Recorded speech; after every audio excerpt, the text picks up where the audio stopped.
again, back is the incredible rhyme animal, the untenable, the public enemy number one. 5 folks say freeze, and I got none. Jornalismo que busque sempre a isenção. Now they got me in a cell cause my records they sell. Cause a brother like me said, well, Farrakhan's a prophet and I think you wanna listen to what he can say to you. What you wanna do is follow, but now tell what the people say. Make a miracle, G. I'm the lyrical, black is back, all in, we're gonna win, check it out. Yeah, yo, come on. Here we go again. Meu nome é Felipe e meu grupo vai falar um pouco sobre habitação social em centros históricos, a legitimidade da permanência versus a sustentabilidade. Tá? Para a gente entrar nesse assunto, a gente tem que entender que ao decorrer dos anos, os centros históricos chegaram ao seu extremo da pobreza, sejam eles centros históricos rurais ou urbanos. E qual que é o papel da habitação social nisso tudo? A gente tem que entender o seguinte: a habitação social nada mais é que uma habitação construída em cima de uma iniciativa pública que visa travar lutas contra a pobreza. Mais para frente, meu grupo vai falar um pouco mais sobre a cidade de Porto, que é um exemplo disso, mas a gente pode citar algumas características do modelo habitacional seguido nos últimos anos por muitos centros históricos. Sejam eles, por exemplo, o fato desses centros históricos terem sido baseados na reabilitação de um edificado, deles terem sido orientados para um realojamento e deles terem sido baseados em cima de um financiamento público. E o que isso pode trazer de benefício para a gente? Pode melhorar a vida das pessoas que estão morando nesses centros históricos, porque se existe um financiamento que visa investir naqueles centros históricos, a gente tem uma melhora do patrimônio, uma melhora de qualidade de vida, melhora no turismo também. Isso tudo faz com que a cidade, o centro histórico, ele seja realmente valorizado.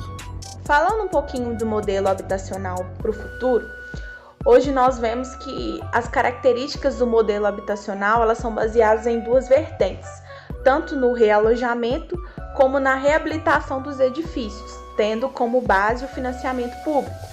E quais que são as vantagens desse modelo? Primeiro, porque os habitantes, que moram nesses lugares são motivados a continuar, e também porque melhora a qualidade de vida deles. Uma das coisas que a gente pode observar também é que todas essas intervenções, reformas, que têm sido feitas nos últimos tempos nos centros históricos, têm sido feitas de forma irregular, com a utilização de materiais impróprios, como por exemplo, quando for realizar uma reabilitação de uma fachada, as intervenções descaracterizam o local, tornando um local, tirando as características de centro histórico ali. Então a gente pode observar também que o modelo habitacional, muitas vezes, eles representam esses tipos de desvantagem. Uma dessas desvantagens, a gente pode dizer que eles são incompletos porque o foco se trata da reabilitação e da qualificação. Ou seja, desabilita e muitas vezes é feita a preocupação com só a reforma e esquece muitas vezes de outras coisas que estão envolvidas ali, do centro histórico, na reforma, na reabilitação dele. A gente pode observar também que eles estão sendo vulneráveis à gestão pública, já que ela fica refém. Então, nós podemos observar tanto essas desvantagens e desvantagens. O modelo no qual é apresentado para os centros históricos portugueses apresenta algumas desvantagens. São elas: sedimentar a ideia que cabe sobretudo ao poder político financiar e promover uma reabilitação urbana. Outra é favorecer a manutenção excessiva do regime do inquilino do local. O centro histórico, dependente dele qual for, ele não pode ser tratado como um bairro social, o que hoje em dia vem sendo tratado dessa maneira. Assim, hoje isso é uma das principais causas para degradações no centro histórico, no local.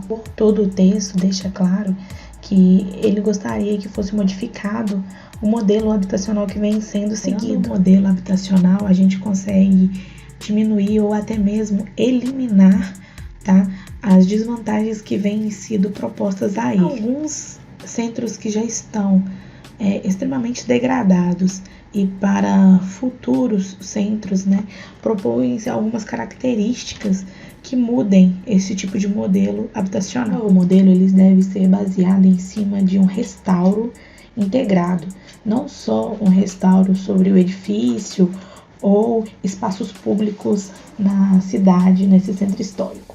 E também empregar um modelo progressivo, que seja feito desde a área menos degradada até a área mais degradada por marginais ou pelo tempo mesmo. Históricos, eles são baseados na reabilitação do edificado.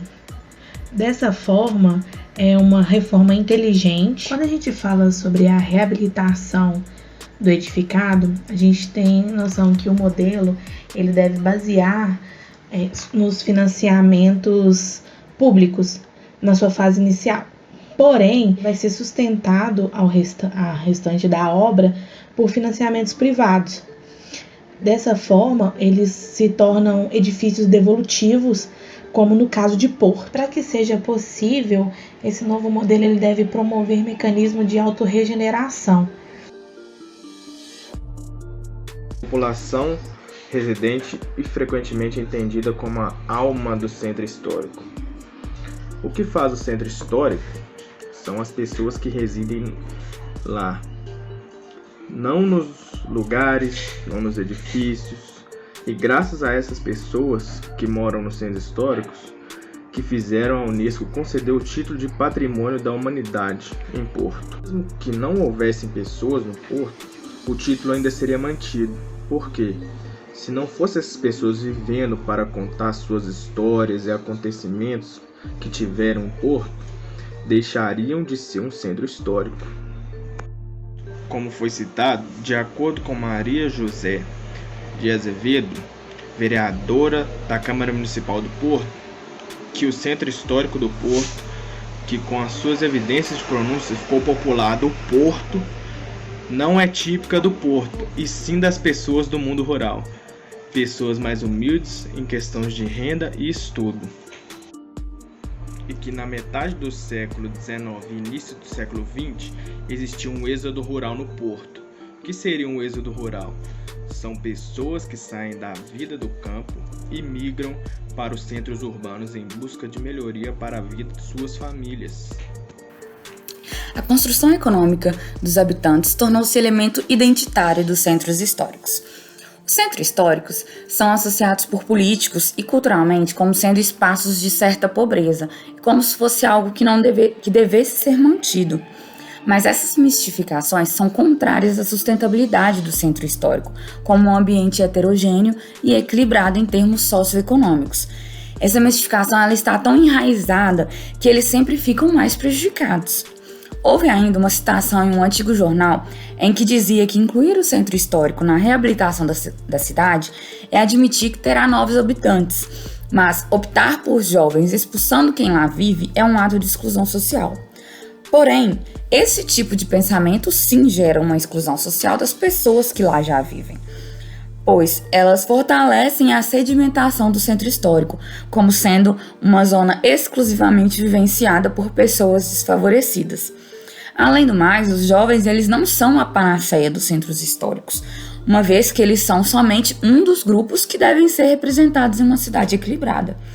Então, sendo assim, é necessário que os centros históricos tenham representados todos os grupos em sua proporcionalidade para que gere o equilíbrio. Independente das adequações necessárias de cada núcleo histórico, o modelo habitacional deve basear-se nas seguintes questões. Os centros históricos são compreendidos como patrimônio comum por se tratar de interesse público, portanto devem sobrepor qualquer interesse privado. Em alguns casos, o interesse privado, mesmo que sem qualquer associação com o poder econômico, são bastante poderosos socialmente, colocando um empecilho no desenvolvimento sustentado destes centros. Nesse sentido, o principal objetivo do poder público é proteger estes patrimônios de uma conservação urbana. Porém, as restaurações necessárias a este patrimônio sugerem resgatar histórias urbanas, conseguindo são dependentes da condição econômica e cultural de seus habitantes.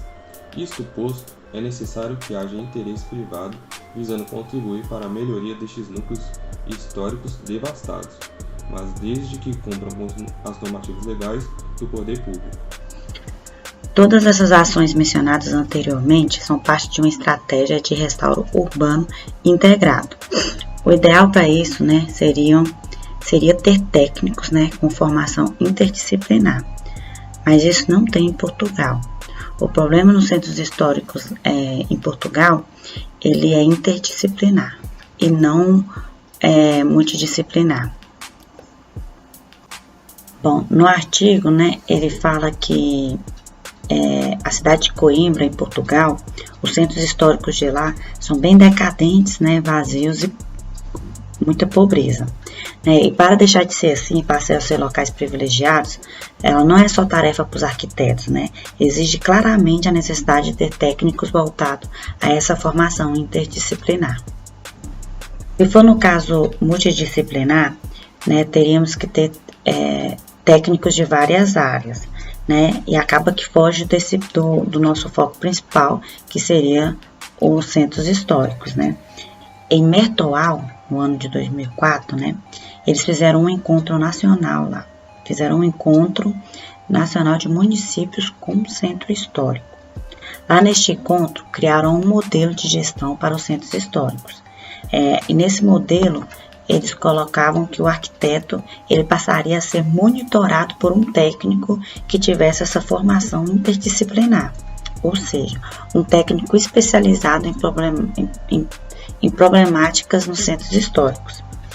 Bem, e esses técnicos, com formações interdisciplinar, eles não seriam os projetistas, mas sim eles seriam os gestores do restauro, da revitalização lá, da recuperação dos centros históricos. Bem, então a arquitetura, nos centros históricos, ela continuará a ser feita, ou melhor, refeita pelos arquitetos. Mas esses arquitetos vão ser sempre orientados por técnicos que se especializem apenas em problemáticas de centros históricos. Então, para as pessoas que vivem no centro histórico, é um privilégio. Os habitantes dos centros históricos devem ser representativos de toda a cultura social urbana, com proporcionalidade e equilíbrio. Novas sociedades de reabilitação urbana e qualquer outro modelo de gestão pública devem ter esse equilíbrio, E tem que certificar que depois de atingir esse equilíbrio, não deixar voltar a ser quebrado, Mesmo com as constantes evoluções no mundo.